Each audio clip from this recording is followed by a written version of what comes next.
Iowa's News Now Sports has your all-access pass to all things Hawkeyes. This is Eye on the Hawks. Yeah, I mean, I didn't see this thing coming tonight, so sometimes that just happens where things start clicking a little bit. Just got to give our guys credit because they really came ready to go. You know, you end a show sometimes on a Wednesday saying that Iowa-Wisconsin is such a great rivalry because it's so well respected. It's always going to be one of the toughest fights of the year, and then Iowa goes and gets their largest win over the Badgers since 1968. Welcome to Eye on the Hawks, live on a Monday from Broadcast Park on the Iowa's News Now YouTube channel. Mitch Fick, Owen Sebring, Mike Howell here to break everything down from Iowa's 42-10 win over Wisconsin to keep the Heartland Trophy in Iowa City for another year. And just about 2 minutes before we went live here on this Monday, Kaleb Johnson, somehow for the first time this season, your Big Ten Offensive Player of the Week. Sorry, dude, got to fact check that. I thought it was the first time, too. He actually was the Offensive Player of the Week after the Minnesota game as well. Yeah, 203 tuds will do that, too. So, it didn't make sense, and we didn't read into it a little more. Still only second feels like that after the season he's having. It's more on Kaleb and his incredible season and whether or not he should be making a trip east here in about a month's time coming up on the show. Also going to look at the defense. Those East Lansing nightmares seem to be flushed for the most part as we'll check on a great night against the Badger offense for Phil Parker's boys. And we'll also look at one of the craziest interceptions we've seen maybe in 15 years. Nick Jackson with a pinball reminiscent of Trick or Treat Iowa City back in 2009. But we start at the top, number one, making start number one for the Hawkeyes. Brendan Sullivan's night in Iowa City, that first start since transferring in from Northwestern. 7-10 through the air, ran for 58 yards and a score. We said don't turn the ball over and win the game. 2 for 2 for number one. Let's hear from him and the rest of the Hawkeyes on his debut as the starter in Iowa City. Getting the start today was just an unreal experience. You know, having a fan base behind us and being able to play a full 4 quarters today just felt really good. A lot more confidence being built. Obviously, knowing that you're going to start, you got to have some confidence. And so just being able to get more reps and seeing the things that I need to see for this game was crucial. It feels amazing, you know, just to see him thrive. Just the amount of work he puts in, the dedication that he has. You know, he's one of the hardest workers, hardest working men that I know that's in my life, you know. So he's an inspiration to me and everybody that's around him. So love him for him. I thought he played really well, and some things he'd like to take back, I'm sure. The grounding, start with that one. And it's stupid in college. That's negative rushing yardage, right? That's a bad rule too, but got a couple of them. But I thought he played really well. And he was in a hurry a couple times, maybe, where if he'd slowed down, some things would have been a little better for him. But that's lack of playing time and just lack of being out there. He practiced well all week long. And, I thought he did a really nice job and really pleased for him. Yeah, you take out that grounding call. I believe that was end of the second quarter, something like that. I think it was a 14-yard loss, 14-yard loss. Take that away, and you're talking about 70 yards on the ground for Brendan Sullivan, the best rushing game for an Iowa quarterback since C.J. Beathard in that 2015 Cy-Hawk game in Ames, where he had runs of 57 yards and I think 43 or 46 yards. Sacks in that game and losses kept him from being a 100-yard rusher. That was kind of his announcement as Jake Rudock transferring to Michigan was the right move for the Hawkeyes, and of course the rest is history with 2015. Thoughts on Brendan Sullivan's debut as QB1? Yeah, this is what we talked about last Wednesday. You know, what's Brendan got to do to maybe solidify that spot as a starter or really establish his place, win over the fan base as a starter? That play did there if you're watching the YouTube channel. That play certainly did a lot for it. Just a beautiful play that you don't see a quarterback break ankles like that so often, but that was a beauty. His knee was so close to being down. Listen, CJ was mobile and could move around, and especially those long runs in Ames in 2015 showed it. I couldn't tell you last time I saw any Iowa ball carrier do something like that. That was different. And that is a play that I think concerns probably fans and coaches a little bit. Just seeing that happen, I'm like, please tell me that did not tear something, that didn't break something, but he's just breaking opponents' ankles. He did do everything that I think the Hawkeyes could have expected for him. Obviously, the passing yards, as we mentioned, weren't there. You know, they're not crazy. More than half his yards came on that 52-yarder to Ortworth. That's true. But 7 for 10, completing 70% of his passes, 93 yards, a touchdown. Great McGill there, yeah. That is exactly the kind of numbers that you kind of you need that, you expect that, you want that out of a Hawkeye quarterback. When you have Kaleb Johnson running for the yards he does, just doing that kind of passing performance will get the job done for you. Wouldn't it be weird if, and I don't know if weird's the right word, but if Zach Ortworth had the longest catch last year and the longest catch this year? Because right now he has the longest reception. I believe it's 10 catches in his career now for 170, and let me see what I put out there, 179 yards, I think it is. And 106 of them have come on those 2 catches, the long one against Rutgers and then that one. That's as pretty of a play as you can see an Iowa tight end make. I mean, that was a 20-yard gain that he then shakes off a tackle and goes.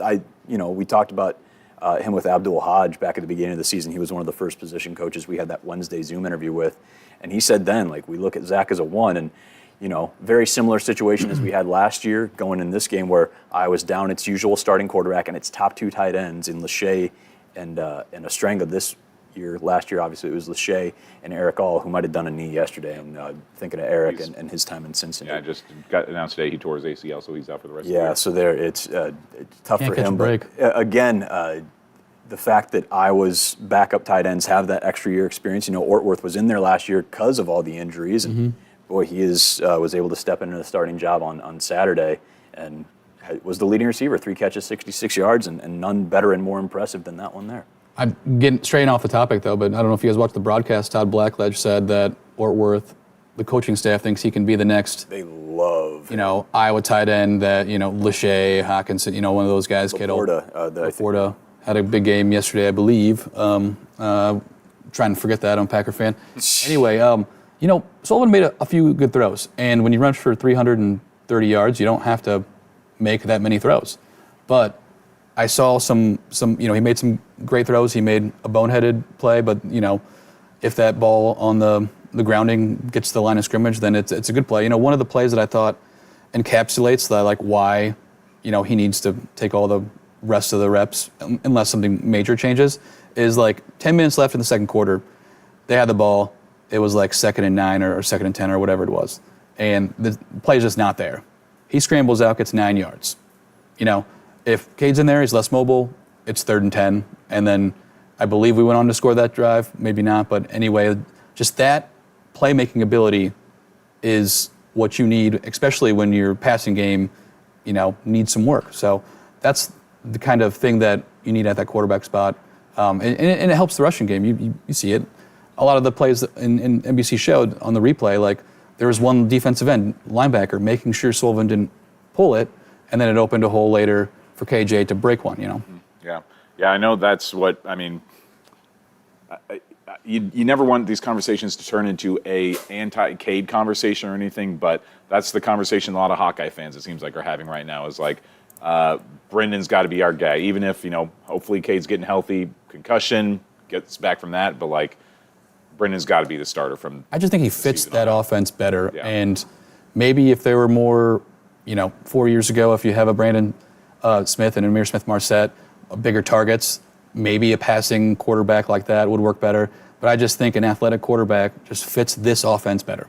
And it works so well with the amount of pass catchers that have had injuries this year because Reese Vanderzee sounds like he's going to be out for this next week again. Ostrenga's still going to be out this coming week. Lachey's had injury issues. With the amount of receivers that have just had trouble staying healthy this year, you need a quarterback who's going to be a little bit mobile and can be a dangerous offensive weapon for you. I think I'm okay in saying this and holding on to the foundation of this being a clean podcast. It's not our choice of foundation. It's just that's how it goes. Because this was set on network television on a program called Parks and Rec, if we're familiar. Leslie Knope was running for city council yeah. And trying to run the Parks Department too and do her job there. And Ron Swanson, the GOAT, tells her, don't half-ass 2 things, whole-ass 1 thing. And at some point, Tim Lester has said, let's just whole-ass running. And that's why they have a top 10 rushing attack right now. And it's UCLA, and we'll talk about them more Wednesday, has a great rush defense. So you're going to need to throw the ball a little bit. But right now, they did it against Wisconsin. They beat Wisconsin by 32 and ran for 300 plus, and everybody had a day against the Badgers. But hey, if you know your strength and you know you've got a veteran offensive line and you've got 3-4 running backs and some receivers that can run sweeps and a quarterback that can run, go off, Kings. I made this post yesterday, and I think it's indicative of where this team is right now. That at this point, the Hawkeyes have scored. They've scored 40 or more points in 3 straight games at Kinnick Stadium against Big Ten opponents. Are you with me? Does that number make sense? Okay. They have never done that in their entire program history. had 3 straight home games where they score 40-plus against Big Ten opponents. This is the kind of turnaround, and I still don't think that Tim Lester is maybe getting enough credit as he's gotten so far. I think a lot of people are happy with the turnaround Tim's had, but for them to do that against 3 Big Ten opponents, including a Wisconsin team that you just don't usually have offensive success against, I think he should be a guy who's in the running for the Broyles Award. So, I mean, the amount of turnaround that the Hawkeye offense has seen from last year to this year truly is remarkable and maybe isn't getting talked about enough. Yeah, we'll get into that in a little bit. Let's get into more of the running game and get into Kaleb Johnson because, again, 2-time now Big Ten Offensive Player of the Week and deserved it. Another 100-yard performance, 3 more touchdowns. And now the talk begins. Should KJ be in NYC? Here they are after the game. I'm going to give credit to everybody on the offense and, everybody on defense for working their butts off this week. I mean, this whole week, actually, in practice and, just doing the little things and stuff like that, added up and y'all saw the win. So, we got to keep moving forward, and my focus now is UCLA. So. Beck's got 20 touchdowns, 1,300 yards. I mean, nationally, do you feel like Kaleb, deserves a little bit more credit from everybody? I think he should be a Heisman finalist. The way he's playing, the way that he's been playing this whole season, it's really consistent. And so I think, in my opinion, he should be a Heisman finalist. Oh yeah, anytime you rush for over 300 yards, it's gonna be a fun game. You just love getting after him. So yeah, I think we just all get excited about running the football, trying to impose our will on the defense every week. So Yeah, I mean, he's got good ability, obviously, and he's got size, strength, speed, and all those things that you would love to have. I think I'm most impressed with it just as an approach. He's just the maturity that he's playing with right now and practicing with. He's like that all week long, and then he's hard to bring down. Like, he doesn't go down with an arm tackle, so it's a credit to him. He's really figured out how to use what he has, and I think he's enjoying that. But the thing I'm most impressed with is he's staying so focused right now, and that's a real tribute to him. I feel like we've heard it in every post game where Kaleb immediately knows next week's opponent and is already thinking about him, whether it's UCLA or Wisconsin last week or Northwestern the time before that. Should Kaleb Johnson be in New York as a Heisman finalist, and should he be able to beat out Ashton Jeanty, the Doak Walker? Because those are the 2 big ones right now, and he told us on Saturday, Owen, that he has dreamed about, since he knew what the Walker Award was and started playing running back, that's been the goal. Should it happen? You can make the arguments of Group of 5 versus Power 4, all that stuff. What do we think on this? It's going to have to be a Herculean final 3 regular season games for Kaleb to make that happen, and Ashton Jeanty is going to almost have to go sub 100 yards for the last 3-4 for Kaleb to win it. It's just, his numbers are so insane. Every week he does great. I mean, this week was maybe a little subpar for Ashton Jeanty's standard. Had a 139 yards, something like that. Still a great game, but it's going to be so hard for him to be a Doak Walker Award winner. Certainly a finalist, and I'm hearing his name brought up on College Football Final a little more often, so there is gradually more national conversation happening around Kaleb Johnson, but I find it so hard to think that he's going to be a Heisman finalist at this point, just not based on his abilities, but just because of the lack of a national narrative that I hear around him. And Hairtrigger in the comments brings up a good point. Boise State has played 1 less game than Iowa. They have 4 games left. Oh, really? And okay. Yeah. So I agree it's going to be tough. It's a bummer because I think in a normal year, last year, Ollie Gordon led the nation in rushing, I believe, and he had like 1,700 yards, and you prorate, if Kaleb averages this 142 a game, which he's averaging right now, he has more yards than Ollie Gordon. He has more touchdowns. But again, this year is different than last year, and Jeanty's going to have more of both. And Ollie Gordon was 7th in the Heisman voting. I just don't see it happening. If Iowa were 11-1, or not 11-1 at the end of the season, or 10-2, and they were in the play, like, that's what's kind of, I don't want to say dumb about the Heisman, but it's like, you have to have that. That helps your case. Yeah. If you're on a contender. So unless you're Jaden Daniels and you were just a living video game last year, and LSU having 3 losses didn't matter because you watch and say, oh yeah, that's the best player in college. Here's one interesting stat I was looking at, and I couldn't do this for all the teams in college football. I did look at Boise State. Kaleb Johnson has more rushing yards than Iowa has passing yards this year. He has 1279. Yeah, 1279, and the passing yards is 1203. Really? So even Boise State has more passing yards than Jeanty has, and by about like 400 yards. It's not like, it's pretty close. But then when you go to like other teams who don't have that who have a more balanced offense, it's like, night and day difference. And I do hope that Iowa fans are still able to appreciate this season, even if it doesn't end in a Doak Walker or a Heisman finalist appearance. Boy, they're seeing something special. This kind of blew me away. The fact that he scored a touchdown in every game this year for Iowa, so 9 straight games that he scored a touchdown. And no player in Iowa history has ever done that before. He's the first one to ever have a touchdown 9 straight games for the Hawkeyes. 7 games with 2 touchdowns or more. All it said in the post-game notes was it's believed to be the most. They couldn't even maybe trace that back to probably the 20s or 19 teens, but believed to be the most that they've ever had. The kind of season he's having, it's still going to be hard for him to catch Sean Green. I mean, he's about not quite 600 yards shy of it right now. Certainly is realistic, but with 3 regular season games, 1 bowl game, he's still going to have to produce pretty well with those final 3 to 4 games. If he plays in the bowl game. I didn't want to say it, but yes, that's kind of why I'm getting at too. Yeah, and the one thing Sean Green had that benefited him is a late in the season game against the number 3 team in the country, and they beat Penn State that year. They, kind of the same amount of wins, and that win over Penn State and his 120-something yards that game really put him on the national spotlight, and I think it helped him win that Doak Walker that year. He's got a couple opportunities. Again, Friday night at UCLA, a game you can watch on Fox 28.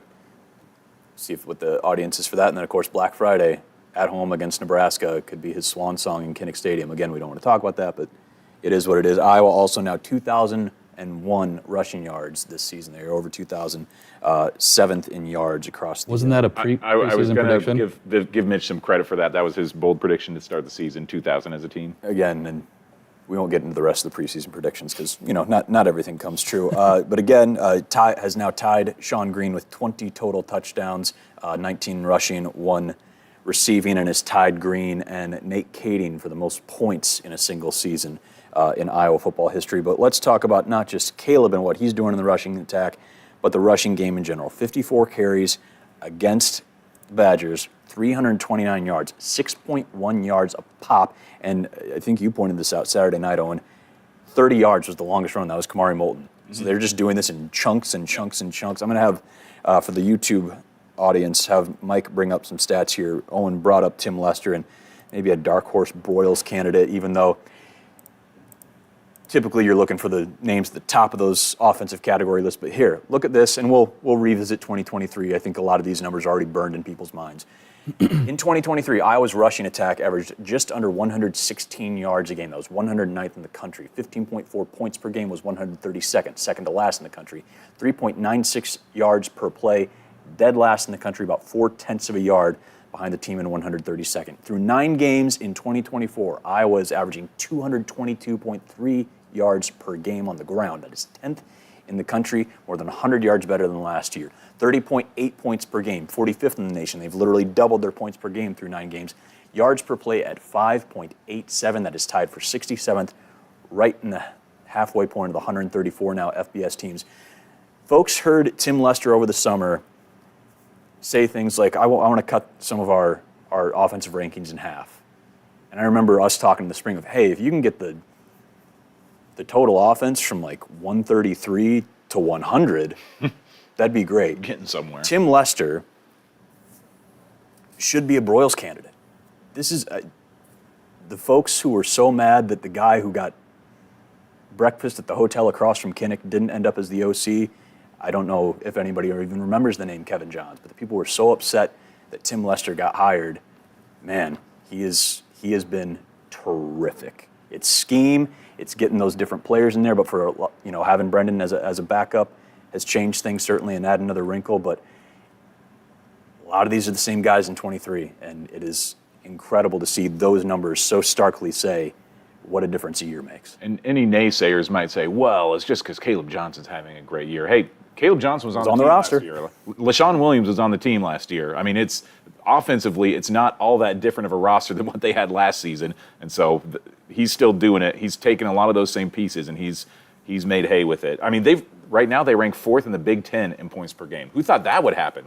They're only behind Indiana, who's scoring 46 points a game is all. They're behind Ohio State and Oregon, a team that's got a Heisman candidate on there. So the fact that they've just moved up these lists in such a immediately impressive fashion, man, you got to think that he at least has to be in the conversation for Broyles. I don't know if he'd actually get there just because still They're not at the top of the list, but just Yeah. look year to year. That's the impact. Yeah, when you have a Coach of the Year candidate in a lot of sports, that's what it is. I mean, that's why Chris Signetti's got to be the Coach of the Year, is because of not necessarily Indiana's going to be winning a national title, but because of what Indiana historically is, because of what Iowa is historically with the offense, at least over the last 4 or 5 years, to what they are now, has to be looked at.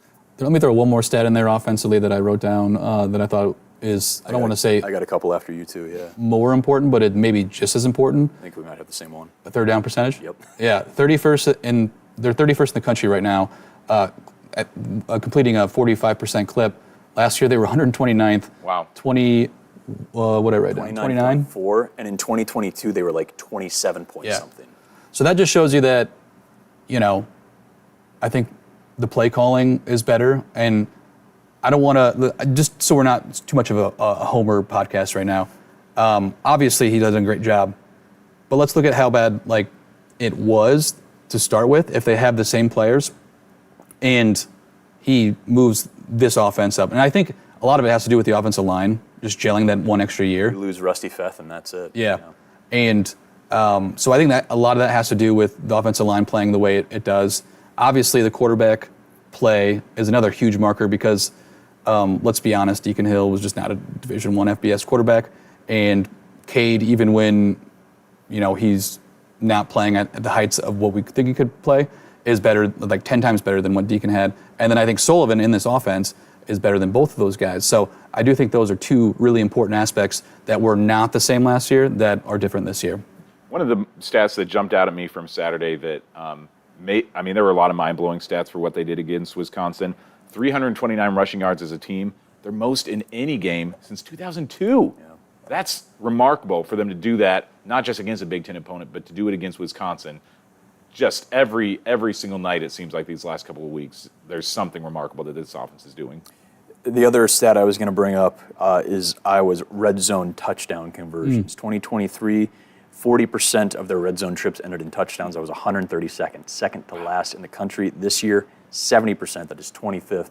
And I believe the only time with Brendan in the red zone that they haven't scored a touchdown was that snap against Washington where there was a fumble and they had to settle for 3. But 100% in the red zone, scoring any points with Brendan so far. And those are the numbers you look at. And if you want to make a call on when Cade's healthy, who's QB1, those are kind of the outliers there. And to me, I don't think that's really a question right now. I'm not obviously the one making the decision. I guess when we wrote down the rundown for Sullivan and we skipped over, maybe the concerns, but that reminded me that there have been a couple snaps in the red zone, and the almost fumble for Kaleb Johnson, he grabbed it, and then the touchdown they scored, I don't think it might have been a bad snap, but it was way up here, and he had to get the ball to Kaleb. So I guess if you're talking about minor concerns, there's one right there, just the ball security, but they didn't turn the ball over on Saturday, so that's one in the positive. Yep. Well, the Badgers did turn the ball over twice, 2 interceptions from Braden Locke, as the defense, again, seems to have shaken off anything that plagued them in East Lansing. 2 interceptions against Wisconsin, 5 passes defended, 4 tackles for loss, and a YA Black sack. Nick Jackson, who will talk quite a bit here as we wrap up the podcast over the next half, and Kirk Ferentz talking about that defense shining in the battle for the Heartland Trophy. No, winning never gets old. It's a tribute just to how much you pour into the week. And, these guys, every single day, they come out here, we compete, And just to have that at the end of the week, it means a lot just to come back and get that win and keep that momentum going into next week because, it's a Big Ten football. Nothing's ever easy, Just regardless of the score, that's a heck of an opponent we just played. Physical, violent, and, we were lucky to make some plays and just a culmination of just our coaches putting us in the right spot and just keeping playing our brand of football. Just a lot of good things. Opportunistic, got some turnovers 2 times, turned those into touchdowns. It's always good to see. Guys played hard. They played tough. They played for the full 6 years. Not much else you can ask. And just as I said, the defense, I thought, really played well outside that first series. I think they drove it for a field goal, then came back with a touchdown second half. Have you guys lost all your worries that you might have had after Michigan State? Deshaun Lee didn't play in that game. Probably had his best game as a Hawkeye on Saturday. And not seeing a whole lot of missed tackles like we did against MSU. Yeah. Another thing that I was just trying to consider, in his last 2 weeks between Wisconsin and Northwestern, has Brendan Sullivan been sacked? I don't believe so. I don't think I I've can't seen think him of one get off the top of sacked. my head. Just going back to the mobility abilities that he has. He was sacked once Saturday, according to this. Was he? I mean, it might have been just a running play that he got taken down, rather than just a drop back issue. But regardless, the offensive line just seems like they're playing so well too that, this certainly looks like a very different team than what we saw against Michigan State. I mean, not just a different team, but almost a polar opposite team compared to what they were doing that night. Seems like this is a team ready to run the table over these last 3 games. Yeah, I mean, what was the question? Are all the nightmares from Michigan State concerned? Do you think that was more of an aberration than the norm? I do think it was more of an aberration. I still look at this Wisconsin team, and I don't think offensively they're very good. I don't think Braden Locke is a very good quarterback. He came in as the backup. He's turnover prone, Yeah, he's turnover prone, like you said. Past few weeks, even when that Penn State game was close, I thought it was more so on Penn State not executing that well and them turning the ball over. You look at their wins: Western Michigan, South Dakota, Purdue, Rutgers, Northwestern. While they have 5 wins and they have a very difficult schedule, because their losses, I mean, they played number 4 Alabama at USC, which kind of taking a few losses, but earlier in the season they were playing better. Penn State and Iowa, that's a tough schedule. They play Oregon next after a bye week, but will they make a bowl game? Who knows? They have to win one of the Nebraska or Minnesota. But the tackling, I think this was their highest rating tackling game of the season as per PFF. I was looking at it. So, I mean, I thought the tackling was amazing. And that's the kind of thing that once that Michigan State game happened, you had to come back to the drawing board. And the past 2 weeks, they played fine. Yeah. Iowa receiving 2 votes in the latest AP poll. Got 13 votes in the latest coaches poll. They have very winnable games over their last 3 weeks between UCLA, Maryland, and a Nebraska team that can't seem to get it back together. Maybe that's going to be another game where they're playing for bowl eligibility once again. So 3 games where you could certainly at least play yourself into the top 25. If we want it for the YouTube audience, we'll play some defensive highlights here. And again, a few drives that we saw down there in the north end zone. You just saw a little bit of Jamari Harris celebrating and Nick Jackson. Plenty to talk about there, but shout out to Sean Lee. This is his first interception since, as far as I can find, his senior year at Belleville High School in Michigan, which was a pick 6, 14-yard return there. And boy, had a break up in the end zone that would have been a touchdown earlier. Great to see Deshaun have that. And then, again, a play that Owen got a great shot of here. I did not know the geometric gymnastics that happened for Nick Jackson to get that interception until 1 in the morning rewatching the game on broadcast, because I didn't see it through my viewfinder. Again, Owen got a decent shot of it. Y.A. Black with a sack there. And first of the year, right? I believe his first of the year. Again, had a heck of an impact against Wisconsin, too, if only there was an end zone behind there. Ethan Herkett with a great run down, one of those tackles for losses. There were every tackle, and you're going to see another one from Nick here wrapping up right before the interception. Every tackle just seemed tough, impactful, and wrapping was great. Jamari Harris almost had another interception there. Just a heck of a night for a defense that, again, left East Lansing with a lot of questions, and no questions now. But let's talk about the interception you saw a little bit there, because not since the days of Tyler Sash going trick-or-treating in Iowa City, one of the best calls you'll ever hear from Mark Jones, in that game against Indiana, Nick Jackson and Kirk Ferentz on a wild INT. That's just honestly, that's probably God right there. You know what I mean? I don't know how that happened, but it just really tribute to just Coach Wallace. Just in that play, just basically telling us, keep your eyes on the quarterback. Just read the eyes and stuff like that. And BA was in the right place at the right time. Just to help me ricochet that thing up. But yeah, definitely got to get with Coach Ray and get it run a little bit faster. I thought you were going to house that. Yeah, no, I thought I was too. But protect the ball, slippery field, and just get the ball back to the offense and the best running back in the country. You know what I mean? Then on the humorous side, I guess Nick Jackson. I didn't quite see the footwork that he used. I just saw that on a highlight. So it was a really good play. I don't know it was that good a play. So it's kind of a little bit different and unique. And again, for those of us that were on the field and didn't see, I did not understand the pun that Kirk was using there when he said footwork. I'm like, Yeah, Nick's a fast guy. He's got some hops. He can do a lot. And then I saw the replay. Let's watch the TV version of it from the NBC broadcast to just understand how wild this was. I know it's been all over the place on social media, but this was just... And BA that you heard is Brian Allen, who was right there. So this is... You're going to see the play live there, and just, somehow it just ends up in Nick's arms there. Again, he credited Seth Wallace of just getting him in the right spot and playing the spot. And you're going to see in the replay here, off his hand, his foot. Did he intentionally kick it? Probably. This was all planned. Also, it looked like Brian Allen was flopping. Just in this big demonstrative. Right off the side, and then did you listen on the goes, broadcast? oh, no, and then... Did you listen on the broadcast that they said if he intentionally kicked it, it would have been a penalty? Yeah, that's the rule on that. And then, of course, a couple plays later, Iowa takes it home and scores. Again, it reminds us, and it's wild how close these dates were. Tyler Sash and boy, you remember 2009. This is standard definition television from ESPN, folks. Trick or Treat Iowa City. This was Halloween. Number 4th ranked Iowa Hawkeyes. Number 4th ranked Iowa down 21-7 against Indiana, and the pinball machine goes Tyler Sash's way. God rest his soul, but just one of the definitive plays in Hawkeye history. And those are the comparisons I've heard. We haven't seen something that wild, and you're going to see the replay here on YouTube from the ESPN broadcast 15 years ago. Because again, probably same problem. I don't know if anybody got a great low-angle shot of Ben Chappell's pass bouncing all over the place, but just a legendary play. And I don't know, Mike, as somebody who's been a Hawk fan for a while and watching this stuff, that felt more impactful because if that Hoosier offense scores, Ricky Stanzi threw 4 picks in the second quarter, I believe it was. It was a windy day there in Iowa City. It was wild. This was an awesome play at the end of what was turning into a pretty dominant. And they won 42-21. They won 40. Yeah, it was wild. Wow, really? 24. Yeah, it was wild. Jeez. Yeah.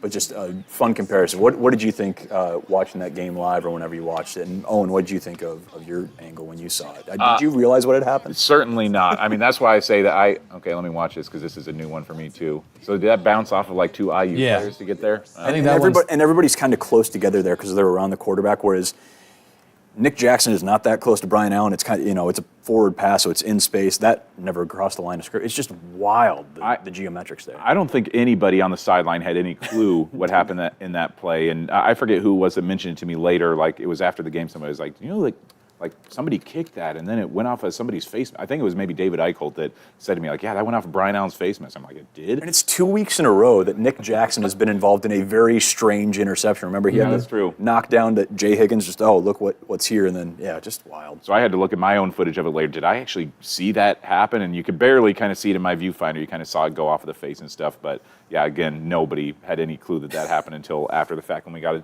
chance to see that. So the first time I saw it was on Twitter, and it showed the close-up shot.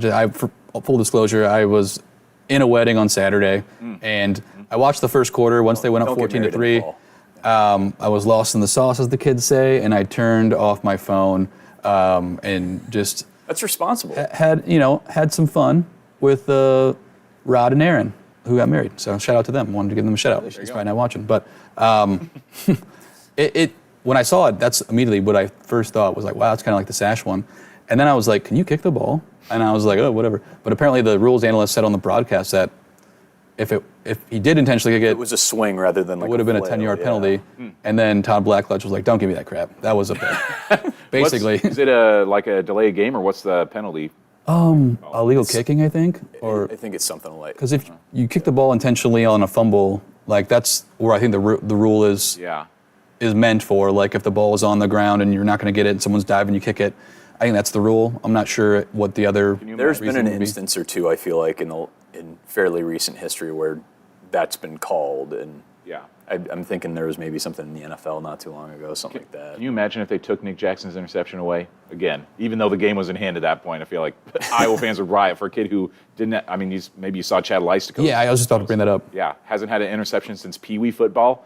Never won Kyle Hamilton in his 6th season in college football. Never had one in high school. Wow. Yeah, wild story. This is wild, too. So Jay Higgins had his first interception since high school last year. His was a pick 6 at his prep school in Indianapolis. We just talked about Deshaun Lee getting his first interception since high school, also a pick 6. Nick Jackson going out to Pee Wee, pick six on Kyle Hamilton, who of course was an All-American safety at Notre Dame and one of the best safeties in the NFL now with the Ravens. Just these ball hawks, it starts young. It starts young. They're pick six when they're in Pee Wee sometimes. When I make the lower third graphics, so the name graphics for all the shows, I look at their stats so I can just be accurate with that. When I looked at Nick Jackson, in 2020, he was listed as a linebacker and had 2 catches for 34 yards. And I was like, that'd be a great question to ask Nick. Like, did he play linebacker or tight end a little bit, or did he get brought in for some weird package? I need to know what happened with those 2 catches. I need to know how much of it was yak too. Yeah. Right now, Iowa's tied for, I guess you could say tied for 11th in the country in total interceptions. James Madison leading the way with 16. Iowa right now 12 interceptions as a team, tied for 11th in the country. Iowa State actually is tied for 3rd. They've got 14 this year.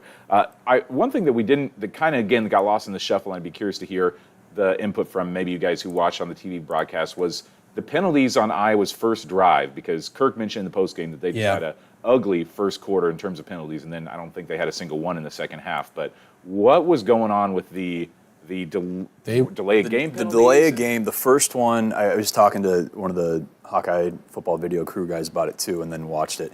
So there's one where the first one is Jay Higgins is behind the defensive line, obviously, and he gives a couple claps, which can be construed as messing with the quarterback's cadence, which that's a delay of game defensive call that happens not a ton, not frequently, but it's one that's been called.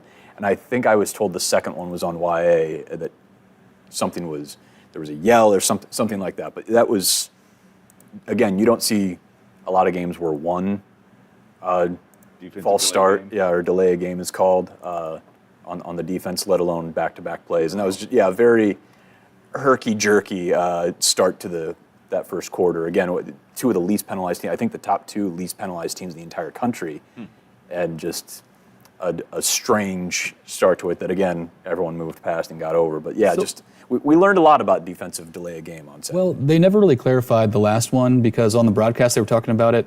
What they said in the microphone, I think, was wrong, because they said they made a sudden shift or something like that caused the offensive line to jump, which you can do, is legal to shift laterally like that, and that's what they said. Now, whether he was barking a call or whatever, the linemen were pointing at him, I'm not sure, because you can't replicate a snap like that, but what they said was a sudden movement that caused the offense to jump, which is legal if you don't go across the line. So I didn't know about that second one. That first one, Jay did clap, but he was looking over at one of his players, to the left. Yeah. So did he actually try and simulate a clap like that? I don't think so, but, the refs are going to make that call if they want to. And in spite of that, Iowa, still leading the nation. They've, only committed 29 penalties this season, the fewest in the country by a couple, and still leading the country in penalties per game, 3.2, which I think they covered that on that first drive alone. Mm-hmm.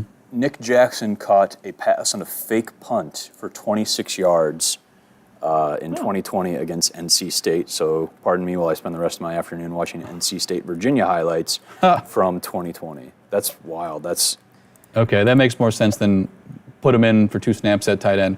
What was it? Just figure it out. Nick caught. I was thinking you were saying from the opposition, an interception on a fake punt, but he actually caught 2 receptions he had on his stat line. Wild. So that's pretty impressive. Yeah. Pretty impressive. Speaking of things that aren't impressive, though, we should probably recap those picks, shouldn't we? Yeah, well, Mitch, you officially overtook everyone and have the best record on the team. You went 3-2. I was feeling good after those first 2 games, man. Yeah. Hey, shout out to UCLA, who had a heck of a win and is playing really well.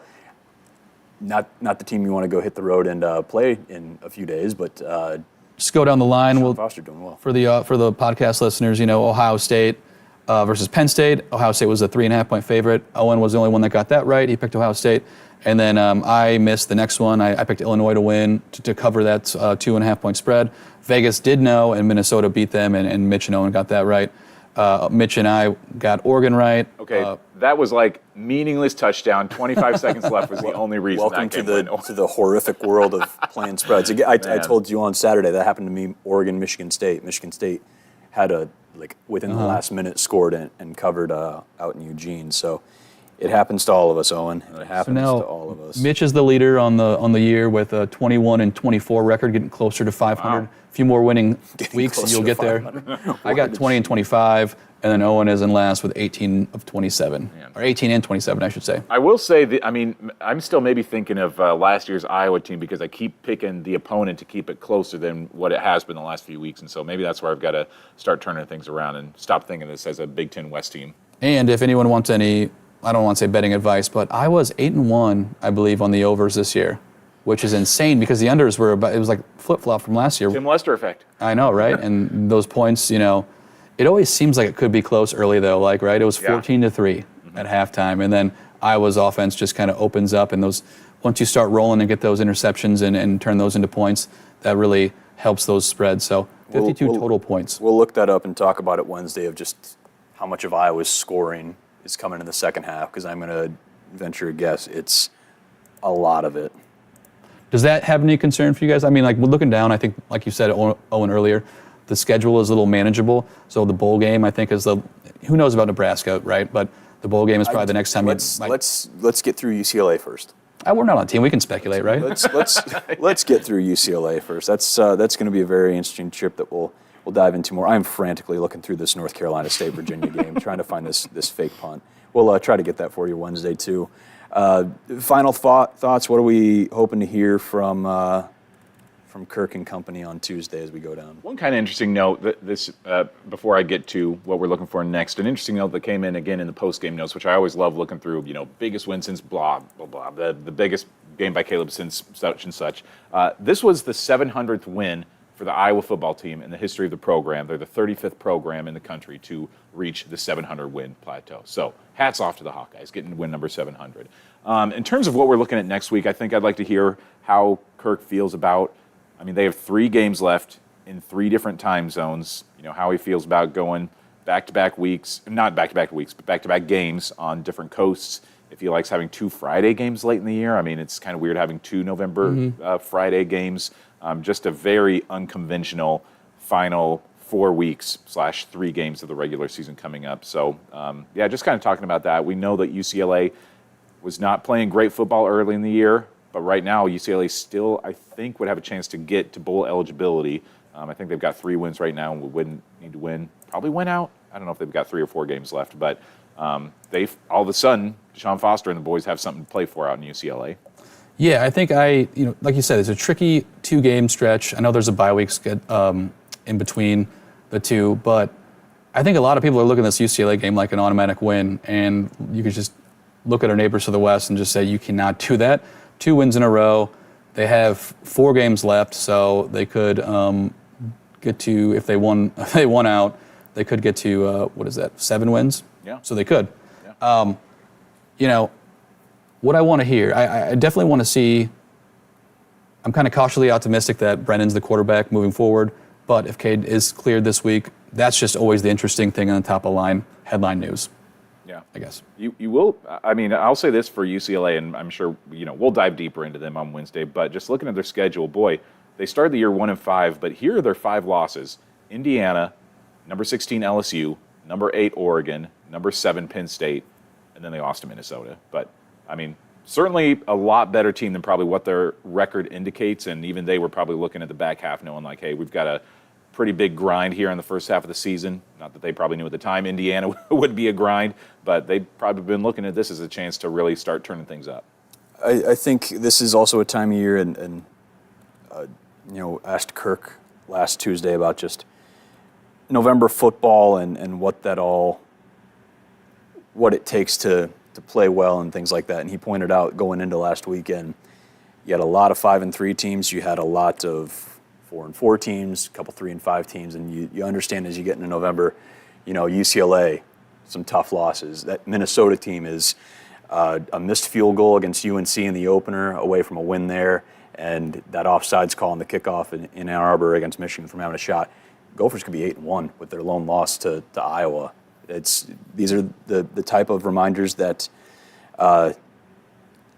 teams are more than their records. Teams are more than their records, and Iowa can certainly say that as well. And I'm just stalling because, Mike, I have found a heck of a catch from Nick Jackson in 2020, there was some nice yards after catch on this. So I just emailed Mike a link here. Thanks to the ACC Network for their continued partnership with Eye on the Hawks, helping us out with a play that should be queued up to the time. I think I did it right. And if I didn't, yeah. So here we go. Oh, it's not queued up. Oh, geez. It's around 5:28 mark in the third quarter. 5:20 in the third quarter. So keep going. Wait. Oh.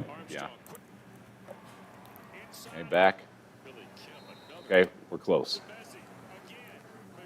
This is riveting for the audio For listeners. those of you that are listening, you're going to see it. You're not going to see it because you're listening, but this is just incentive to get on the YouTube channel and watch.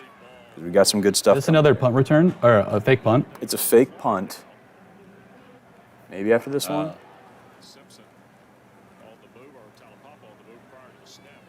Should be coming.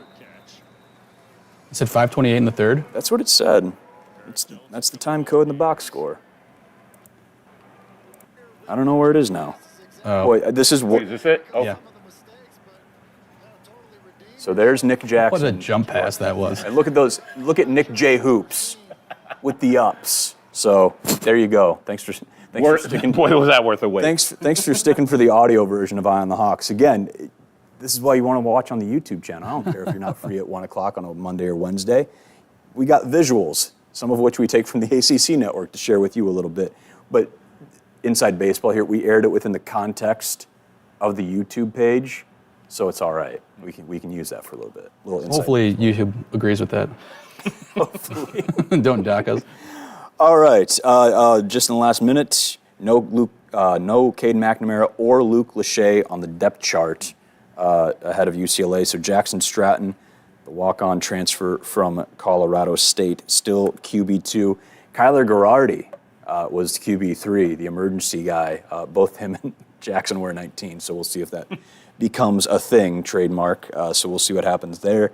Other than that, I think basically what we expected. Tight ends are Zach Ortworth and Johnny Pascuzzi because, again, Estrenga's still out. Go ahead. Hayden Large is back to the starting fullback spot. He's been getting moved over to tight end, so whatever that means for the offense.